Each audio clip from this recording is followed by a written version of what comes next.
Travis's professional carpet cleaning services has been providing constant and quality carpet care for more than a decade. Call Travis's for expert cleaning and restoration of your carpet, tile, grout, upholstery, and more. Travis offers residential and commercial services in order to make your home or office a cleaner and healthier environment. Travis's professional carpet cleaning services, a leader in Lawrence and surrounding counties for more than a decade. Call now at 278-4373.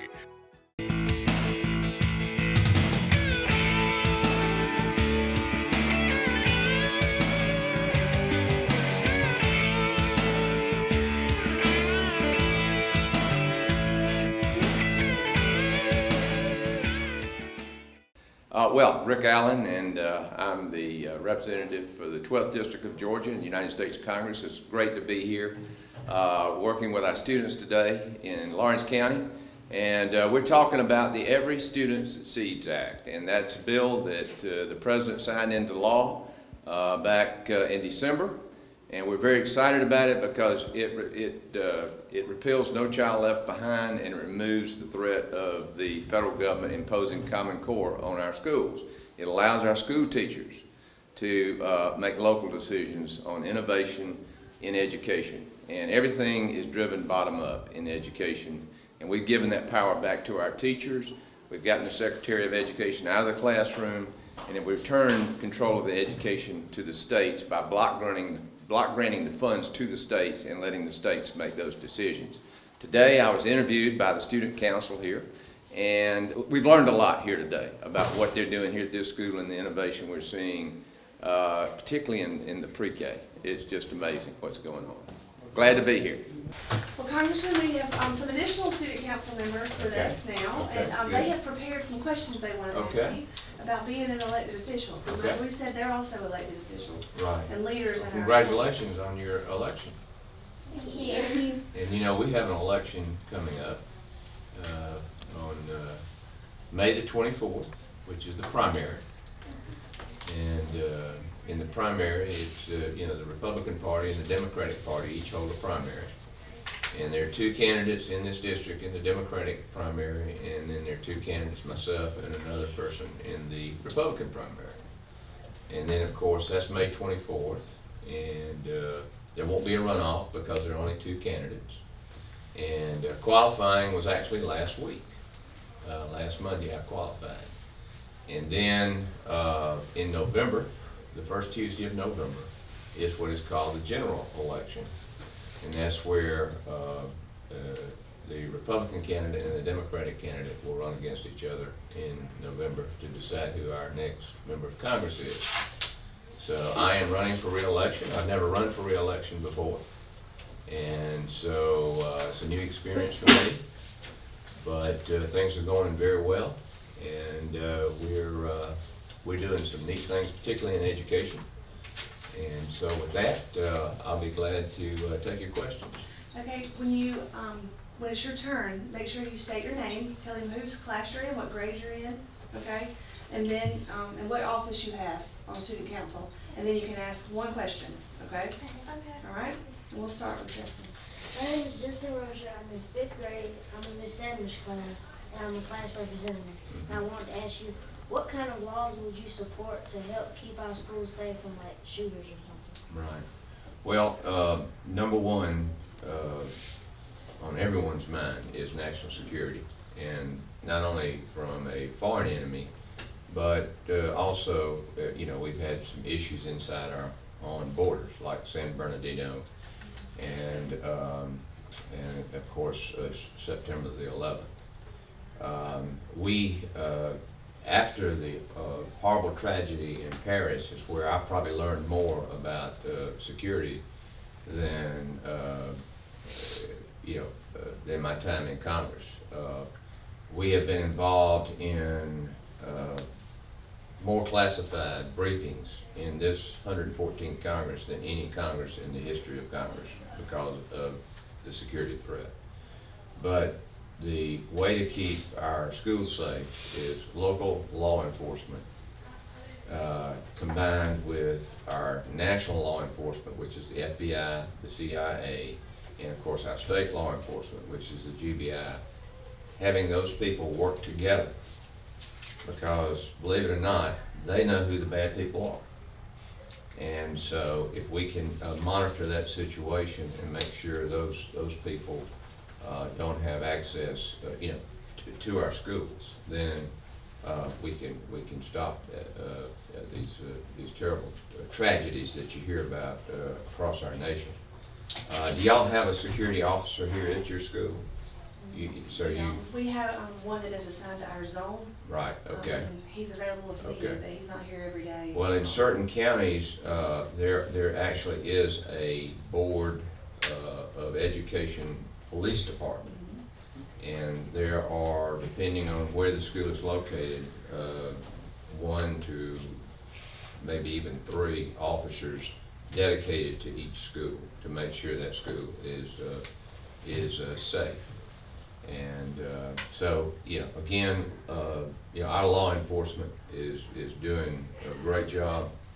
And as our president said, law enforcement has to be right every time. The people who do these things only have to be right once. And so it is a struggle, and it is a big issue, and thank you so much for that question. My name's Lily Baird. I am in 5th grade in the scribes homeroom class, and I'm one of the 3 presidents of student council. Okay. My question is, what was the most difficult part of working in Washington, D.C.? I think probably the most difficult thing is, we are a divided government.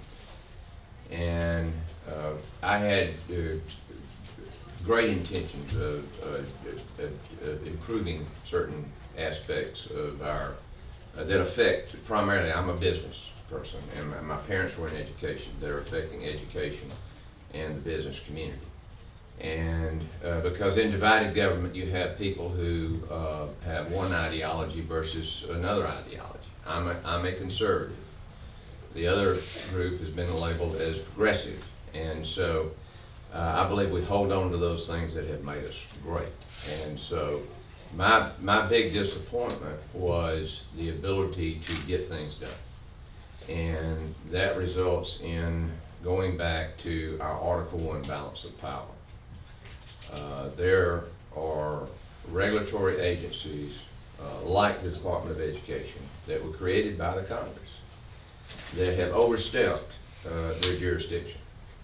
In other words, we make the laws and we ask those agencies to carry out those laws. And sometimes those agencies go too far. And so we need the ability to rein in those agencies. That's been the biggest disappointment for me, is the ability, because we have to change a law, you have to have 2/3 vote. Our forefathers designed it that way. It's called due process. And due process is one of the greatest things we hold on to as a nation. The only problem with due process, we've got the finest justice system in the world.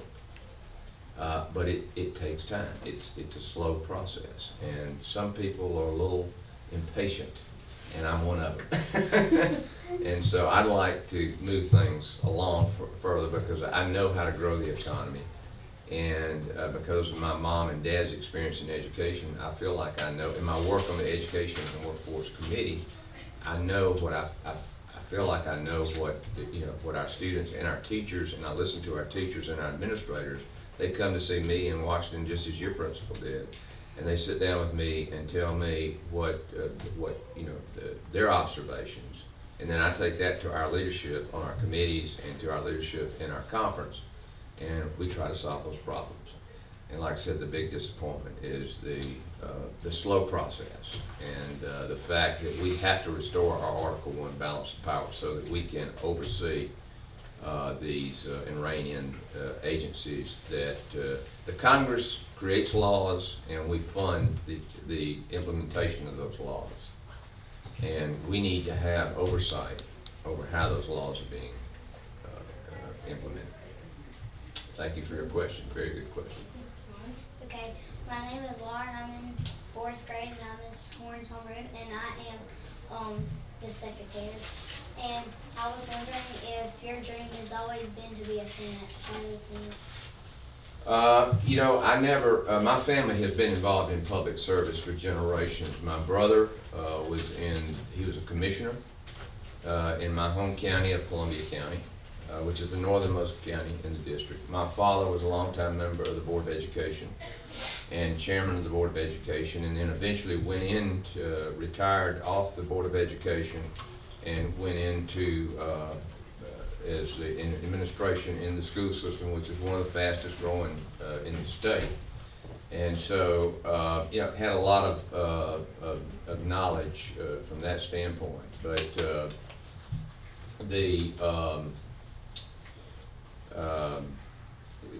give me your question one more time. I kind of got off track there. What was it? Was your dream Oh, always to be okay. dancing? I guess my dream, well, let me just tell you this. You're always searching for your purpose, you know, what you were created to do. And I was able to find that at a young age, and that was the business world.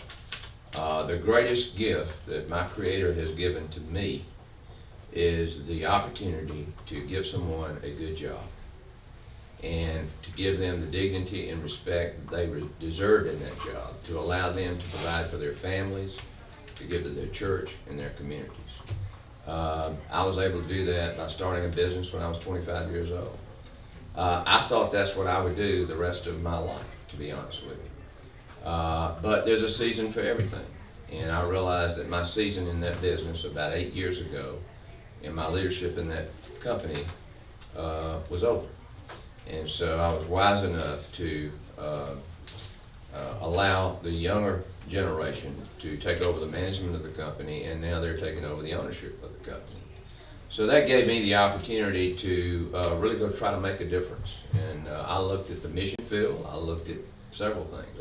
I've been on several mission trips, and I tried to understand where I could make the most difference. And when this district changed, it was redistricted in 2012, I felt the call to run for the United States Congress. Now, I didn't come up the traditional way. I'm not your, what you call your establishment type. I'm an outsider because, I didn't go from the local county to the state legislature to the United States Congress.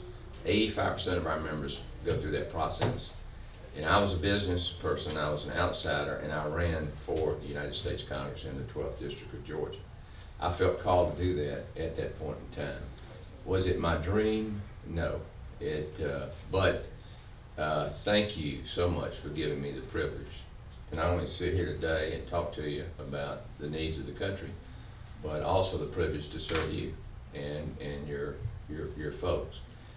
What I said I wanted to do when I went to the United States Congress, because there are very few people that get there like I did, is I want to give every American the opportunity to have a good job and the dignity and respect they deserve.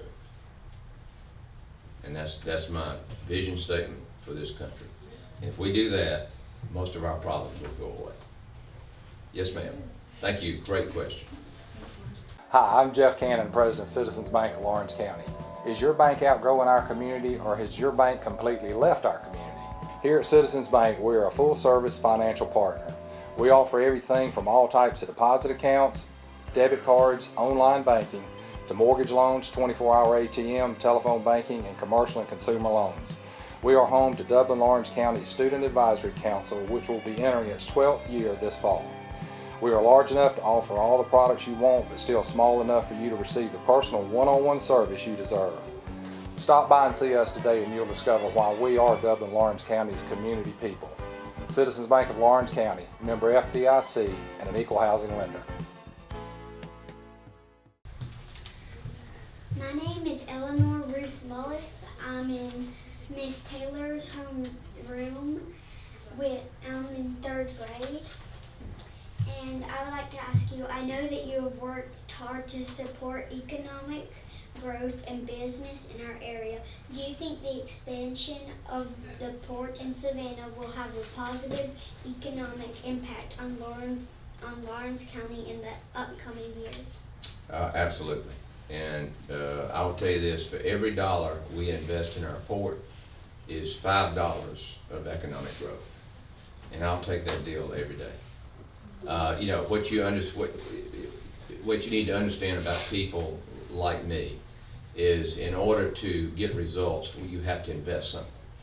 And so I would be considered investment return. There's some of my colleagues that don't think we need to spend money to do anything.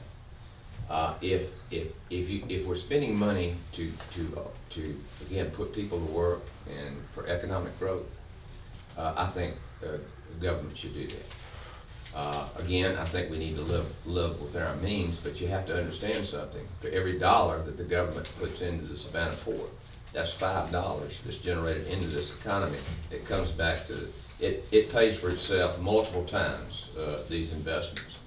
And you know, when you invest in the government invests in education. Well, guess what the return is on education? You know, the #1 economic development engine in any community is a skilled, educated workforce. That's the first thing every company looks at. The port is a big part of that. Do you know that in our district, agriculture is the #1 industry? We export 80% of the cotton that we grow in this district goes out of that port. The other good news about that port, it is an export port. It's not an import port. Most of the goods and services go out of that port. It is very important to Lawrence County. I was down here recently where a European company is adding 400 new jobs to your community, direct result of the port. Do you know that it takes our port 1 day to unload a ship, whereas on other ports it takes as many as 3 days? That's how efficient our Georgia workforce is. Isn't that something? And that's why they like to do business in Georgia.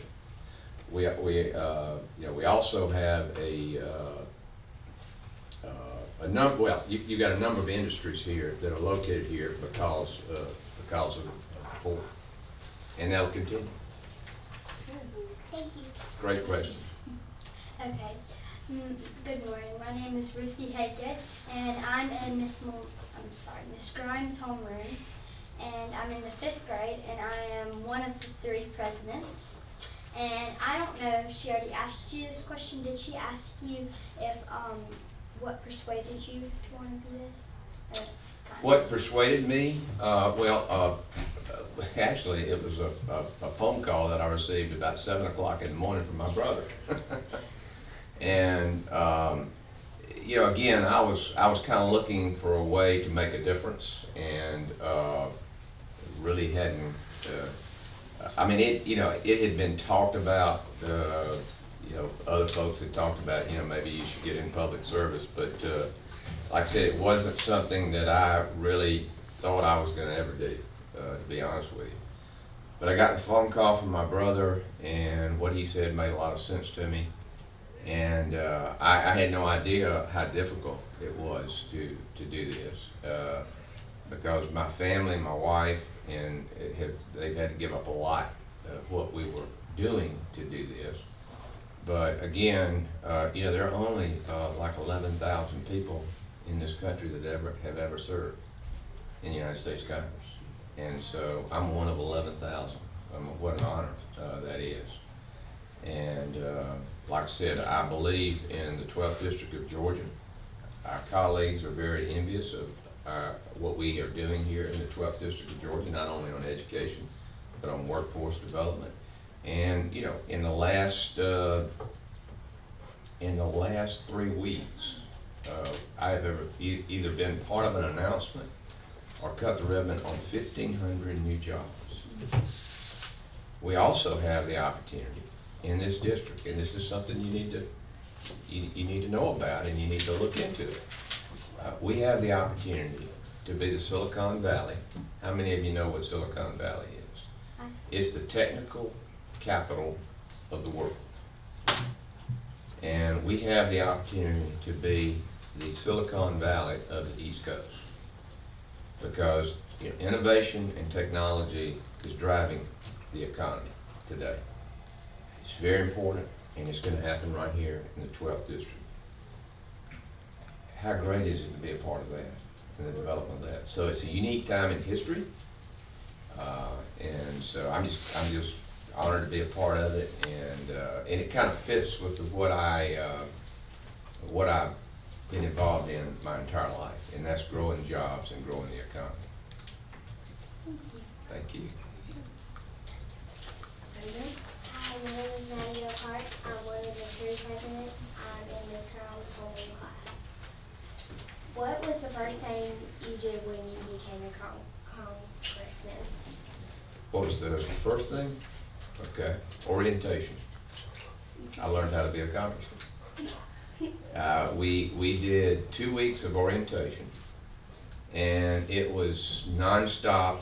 They gave us a big manual. You know how the there's protocols and there's decor in the United States Congress, and there are strict rules by which we legislate. And so what I did is learn how the legislative process worked. And I learned what I could do as a congressman and what I can't do. And I learned about security, you know, what I needed to be aware of as far as, you know, security, my own security. And what they, you know, to give you an example, our district office. The requirements of our district office are that it be on the 2nd floor. You were talking about security in schools. Well, one of the things I learned is it has to be on the 2nd floor, and why is that? So that a car, say with explosives, couldn't drive into it and hurt, you know, myself or any of our employees. It had to be on the 2nd floor, and it had to have security in the lobby area. And this building that we located in has both of those. And we also came down and had training for our own people. Because as you know, there's been a couple of, well, we had the, was it Arizona, I think, where Gabby Gifford was severely wounded. So, you know, it is a dangerous world out there, and so we have to, we learned a lot about security, and that was the first 2 weeks that I was a member of Congress. Nice to meet you. Hello, my name is Aubrey Smith. I am in the 4th grade and I'm in Miss Carter's homeroom. What do you think about Common Core? I believe that every state is different.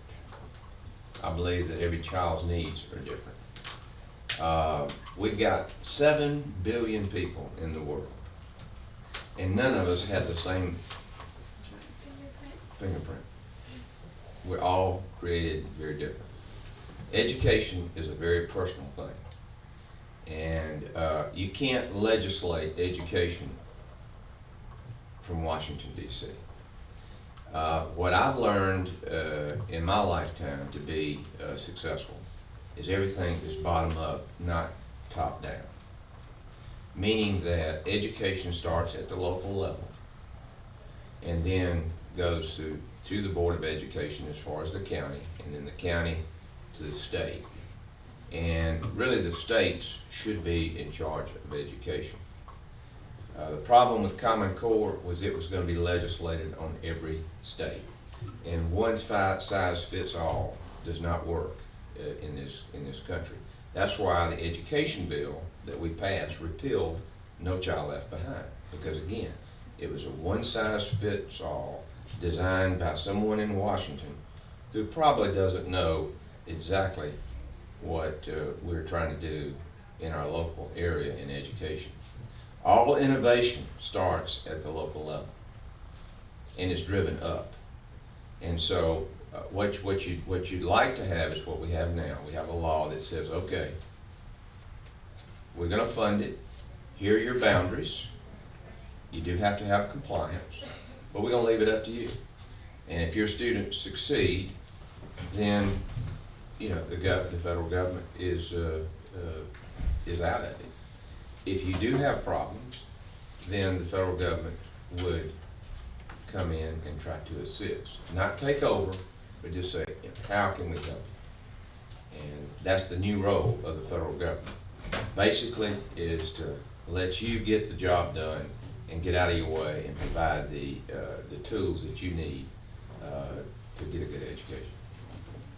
Thank you. Thank you. All right. Great questions. They were great questions, and Yeah. I didn't even preview those, like, they came up with Wow. those. So That that was was, wonderful. y'all did a wonderful job on Yeah. that. Thank you for answering their questions today. Yes, Um, and We really appreciate it, don't we? Yes? Yes. Great. so what have y'all learned today? We've learned a lot. Have you?